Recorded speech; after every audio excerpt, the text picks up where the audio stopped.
everyone. Welcome back to another episode of Inspiration Talks. Today I have Mindi Lyons with me. She is known as the Phoenix.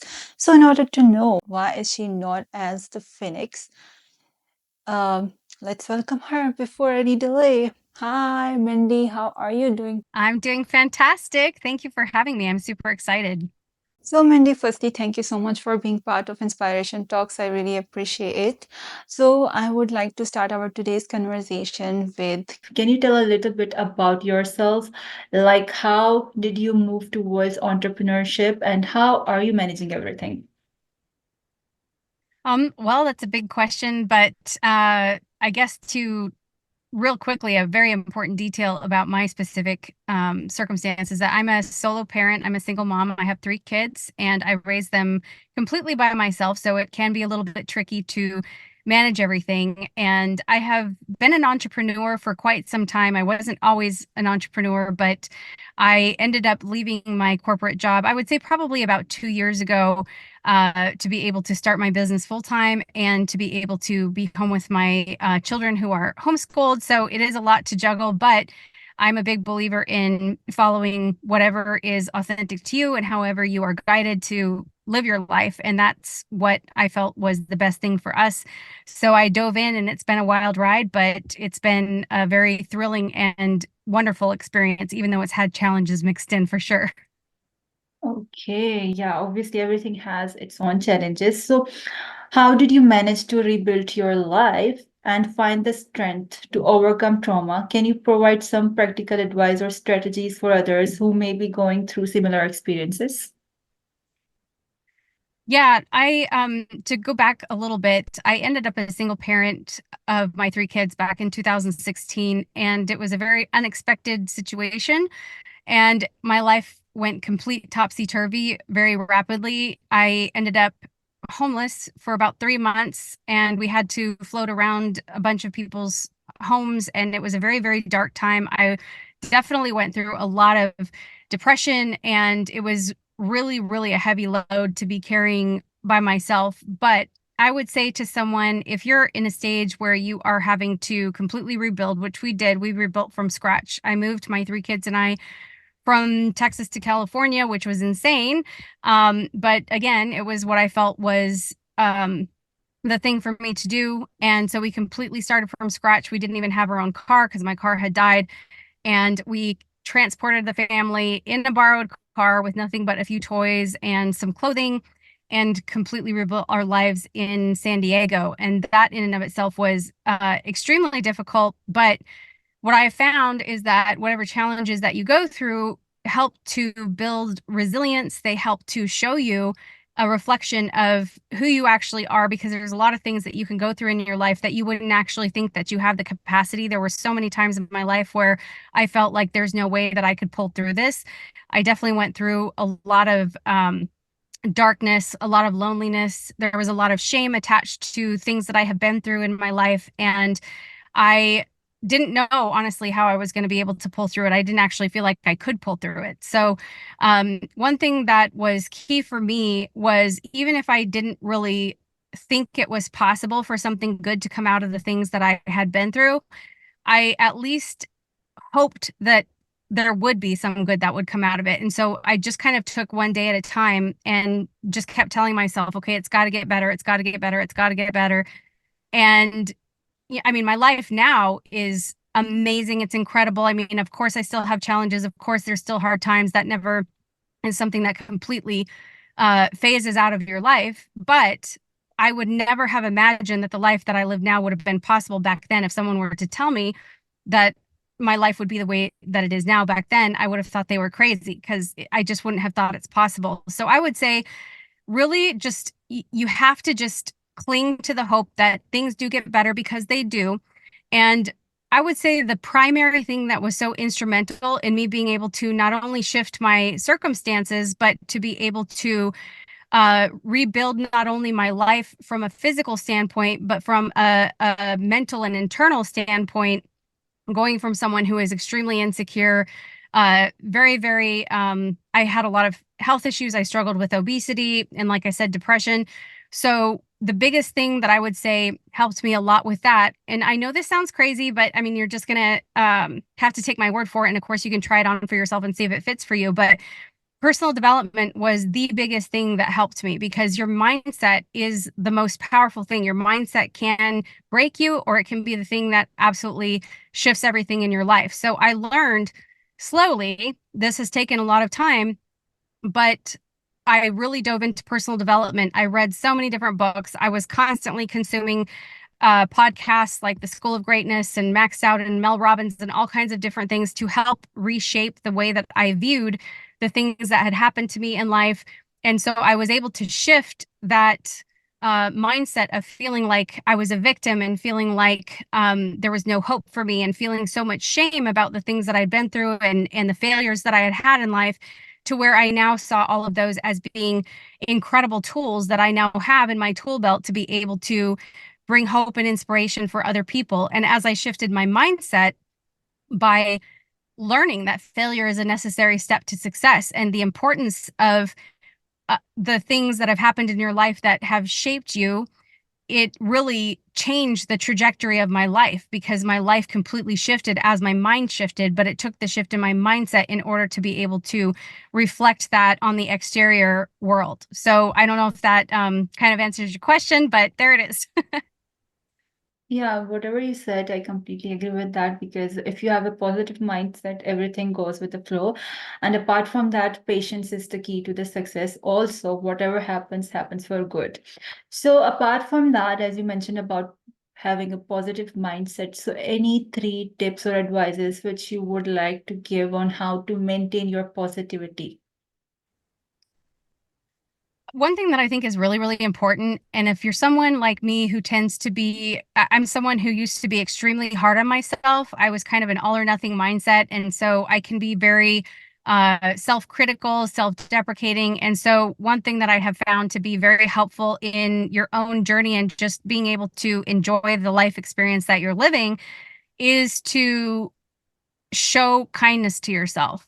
We are so hard on ourselves and we give a lot of other people slack, but when we turn it back on ourselves, a lot of times we're holding ourselves to standards that are practically impossible. So I would say, as you're moving through life and the challenges that you have, please, please, please prioritize yourself, prioritize your joy, even if it feels like you're being selfish. I promise you, you are not. One thing that I found, a truth that I have found, and it sounds very different to what many of us have been taught and conditioned to believe, but the truth for me is that when you are doing what's best for you, it actually automatically becomes what's best for other people because of how it impacts you. If you're living a life that is filled with the things that feel good to you, that are fulfilling to you, you're taking care of yourself, you're prioritizing your health, you're prioritizing your happiness and your joy and the things that feel good to you, then it has a ripple effect on everybody and everything around you. And part of that is knowing that you are going to have hard days. You're not always going to feel like you're on top of the world and like you're kicking butt and taking names. You're going to have times where you fail and you fail hard and you have dips and you might not be feeling your greatest. But during those times, it's super important to remember that you are worthy, you are deserving of grace, you are deserving of kindness. And even if that means you have to give that to yourself, if you're not receiving that from other people, and that's a big key too, is not looking on the exterior for your fulfillment, for your happiness, for your validation, and for your proof of your value. It has to come internally, and that is a process. So be patient with yourself with the process. Give grace and kindness to yourself in the process. And I promise you, you will go way further in your life than you would if you continue to be critical of yourself. That's true. So, how do you define confidence and how has it played a role in your journey of self-discovery and empowerment?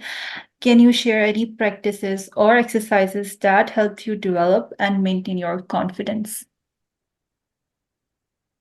Yeah, one of the ways that I found that really helps with this, especially for women, it's kind of like some people will say, well, it's easy for you to be confident because, and then they fill in the blank with whatever they think I have that they don't have. And that's just not true because all of us have insecurities, all of us have things that we don't necessarily feel confident about. But one thing that has really helped me is, for one thing, not comparing yourself to other people is a huge one. Everybody has their own journey, their own story, their own everything. It's just 0 point in comparing yourself to anybody else. But one thing that helps me with basically embodying a level of confidence is for sure being able to navigate the things in my life has helped me build confidence because I've slowly been able to see what I've been through and what I've made it through on the other side. And I'm like, okay, you're good. You've made it. You've made it through all of your worst days. But an additional thing to that, there's actually several components to this. One of them, and this is strictly from an aesthetic exterior standpoint, but as women, I think a lot of times we just feel really amazing when, we put on something that we feel good in. If you're somebody that likes to wear makeup, sometimes it can make you feel good getting your nails done or whatever, doing your hair.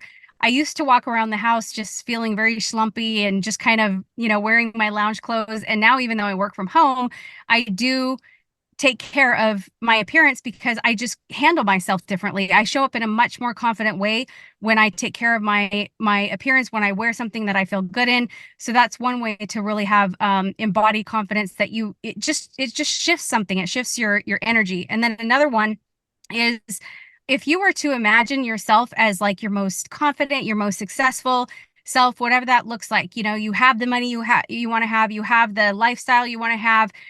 I I like to journal and I would encourage someone to say, okay, the highest version of myself, and then like dot dot dot, write these things out and say things like, what does she wear? How does she talk? Who does she hang out with? How does she walk? How does she spend her time? What are her hobbies? What does she give her time to? What does she do with her day? What is her schedule like? How much money does she make? What does she drive? How does she feel about herself? How does she treat herself? How does she treat other people? All these different questions. Those are just some examples. But what I have found is that if you can find clarity about how the highest version of you would walk through life, there's no reason why you can't do that now. So there might be certain things that, you might not have the money in the bank that you want right at this moment, but you can definitely be, if there's a certain thing that she would do, you can do that now. And so I learned that you can actually collapse time between who you are today and who you actually want to be in the future by simply being that version of you now in all the ways that you can. And that is actually what creates the quote unquote future version of you. So you don't have to wait for something to happen or some material thing to be the case in order to embody the confidence that you want now. It's almost like some people would word it as fake it till you make it.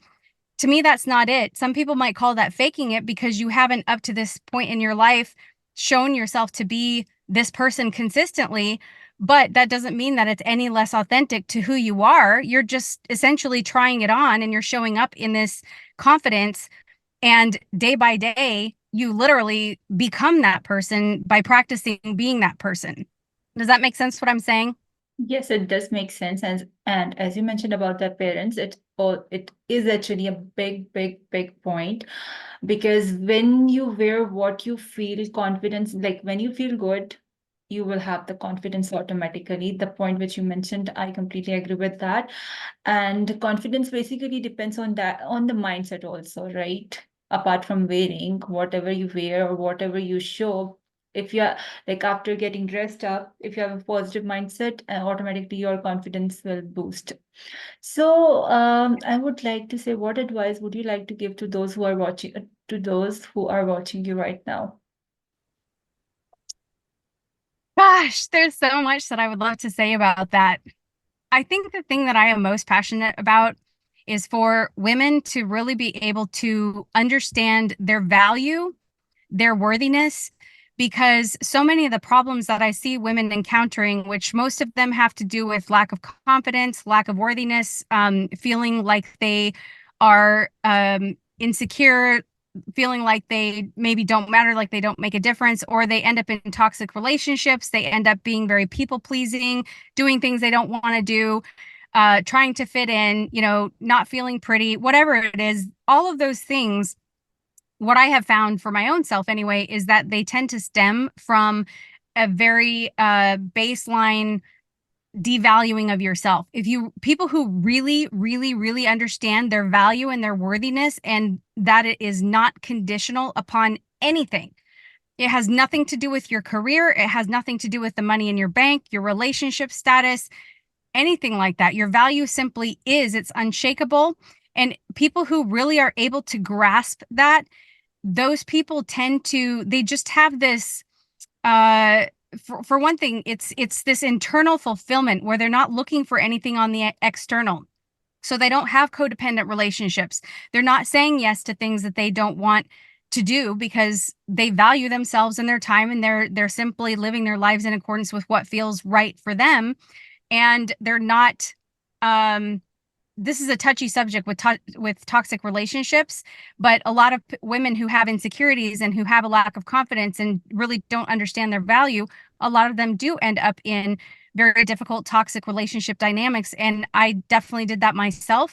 And so I'm very passionate about helping women be able to really embody that value, because once they understand that, those types of relationships cannot exist in their life because they're not a match for how that woman now sees herself. When you're able to see yourself as that really truly valuable, invaluable person, then it's incredible what you just won't stand up for anymore. You have boundaries, and but not in a way where you're shaming people. It's just, you just know your worth, and because you know your worth, you have a much higher quality of life, you have a higher quality of relationships. It literally impacts everything else. And again, what you said, I loved your point about the mindset, because the mindset alone, regardless of anything on the exterior, the mindset alone absolutely is the thing. If you were to focus on one thing, it would be the mindset. And the mindset can be the thing that also helps you be able to connect to your innate value, which again affects every area of your life. That's right. I completely agree. And thank you so much for being part of Inspiration Talks. I really appreciate, Mindy. And would you You're like so to say something in the end? Um, I would just say to encourage you to be kind and loving to yourself. Really, every day, if you can, be intentional about finding something, even if it's minuscule, even if it's your eye color, even if it's the way that you love other people, whatever it is, find something about yourself that you can celebrate. And that energy is going to create a ripple effect that's just going to impact the world around you as long as you keep up with that. So every day, do something, say something loving to yourself. Thank you for watching. See you in another episode with another guest. Bye.